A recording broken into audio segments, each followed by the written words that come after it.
Yes 2020യുടെ ഭാഗമായി മത്സര രംഗത്ത് തന്നെ അഖിൽ മാരാർ ഉണ്ടാകുമെന്ന് ഉറപ്പിക്കുന്നു. കാരണം അദ്ദേഹത്തിന്റെ വാക്കുകളിൽ തന്നെ അദ്ദേഹം പറയുന്നുണ്ട്, താൻ അനാവശ്യമായി വാഗ്ദാനങ്ങൾ നൽകുന്നില്ല, ചെയ്യാൻ പറ്റുന്ന കാര്യങ്ങൾ മാത്രമാണ് പറയുന്നത് എന്ന്.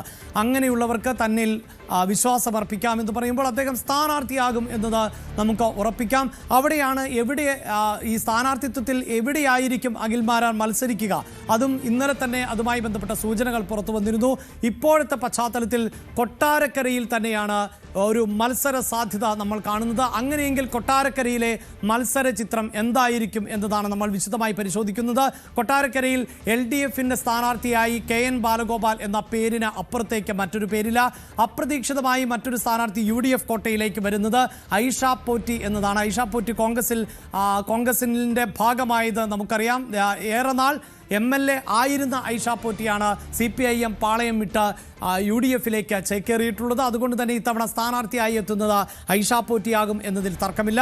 അതോടൊപ്പം തന്നെ അഖിൽ മാരാർ കൂടി മത്സര രംഗത്തേക്ക് എത്തുന്നു. അങ്ങനെ ശക്തമായ ഒരു ത്രികോണ മത്സരത്തിന് കളം ഒരുങ്ങുകയാണ് കൊട്ടാരക്കര എന്ന് വേണം നമുക്ക് അനുമാനിക്കാൻ. കിരൺ ബാബുവാണ് പൊളിറ്റിക്കൽ ഡെസ്കിൽ നിന്ന് വിശദാംശങ്ങളുമായി ചേരുന്നത്.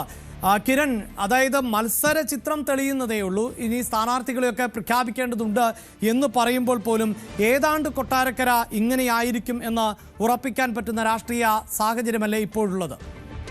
അഭിലാഷ്, അത് തന്നെയാണ്. എല്ലാ മുന്നണികളുടെയും പ്രധാന സ്ഥാനാർത്ഥികൾ ആരാ എന്ന് വെളിവായി കഴിഞ്ഞ അപൂർവ മണ്ഡലങ്ങളിലൊന്നാണ് കൊട്ടാരക്കര. കൊട്ടാരക്കരയിൽ LDFന് വേണ്ടി ഇപ്പോഴത്തെ ധനമന്ത്രി KN ബാലഗോപാൽ വീണ്ടും മത്സരിക്കുമെന്നത് ഉറപ്പാണ്. അതോടൊപ്പം തന്നെ UDF സ്ഥാനാർത്ഥിയായി 3 തവണ കൊട്ടാരക്കരയിൽ ഇടതുമുന്നണിയുടെ MLA ആയിരുന്ന ഐഷ പോറ്റി എത്തുമെന്നതും ഉറപ്പായി കഴിഞ്ഞു. അതോടൊപ്പം തന്നെ NDA സ്ഥാനാർത്ഥിയായി 2020ലെ അഖിൽ മാരാർ എത്തുമെന്നതും ഉറപ്പായി കഴിഞ്ഞു. അപ്പോൾ ഏകദേശം ഇനി പ്രഖ്യാപനങ്ങൾ വരുന്നതിന് മുമ്പ് തന്നെ മത്സരചിത്രം വ്യക്തമായ ഒരു മണ്ഡലം കൂടിയാണ് കൊട്ടാരക്കര.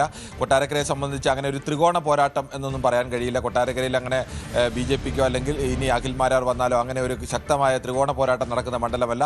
നേരിട്ട് LDFും UDFും തമ്മിലുള്ള പോരാട്ടം നടക്കുന്ന മണ്ഡലം തന്നെയാണ്. 20-25,000 വോട്ടിനപ്പുറത്തേക്ക് പിടിക്കാൻ ഇപ്പോഴും ഇതിൻ്റെ BJPക്ക് അല്ലെങ്കിൽ ലോക്സഭാ തെരഞ്ഞെടുപ്പിലോ അല്ലെങ്കിൽ നിയമസഭാ തെരഞ്ഞെടുപ്പുകളിലോ എവിടെയും കഴിഞ്ഞിട്ടില്ല എന്ന യാഥാർത്ഥ്യം കൂടിയുണ്ട്. തീർച്ചയായും അവിടെയാണല്ലോ കിരൺ നമുക്ക് ചില ഡേറ്റകൾ കൂടി ഒന്ന് പങ്കുവെക്കേണ്ടതായി വരുന്നത്. അതായത് കിരൺ സൂചിപ്പിച്ചതുപോലെ അങ്ങനെ ഒരു കരുത്തുറ്റ അല്ലെങ്കിൽ ശക്തമായ ത്രികോണ മത്സരം എന്ന് കൊട്ടാരക്കരയെ വിശേഷിപ്പിക്കാൻ സാധിക്കില്ല എന്ന് പറയുമ്പോഴും 2021 നിയമസഭാ തെരഞ്ഞെടുപ്പിന്റെ ഒരു ചിത്രം ആണ് ഇപ്പോൾ പ്രേക്ഷകർ കാണുന്നത്. അവിടെ കിരൺ സൂചിപ്പിക്കുന്ന പോലെ തന്നെ 21,223 വോട്ടുകൾ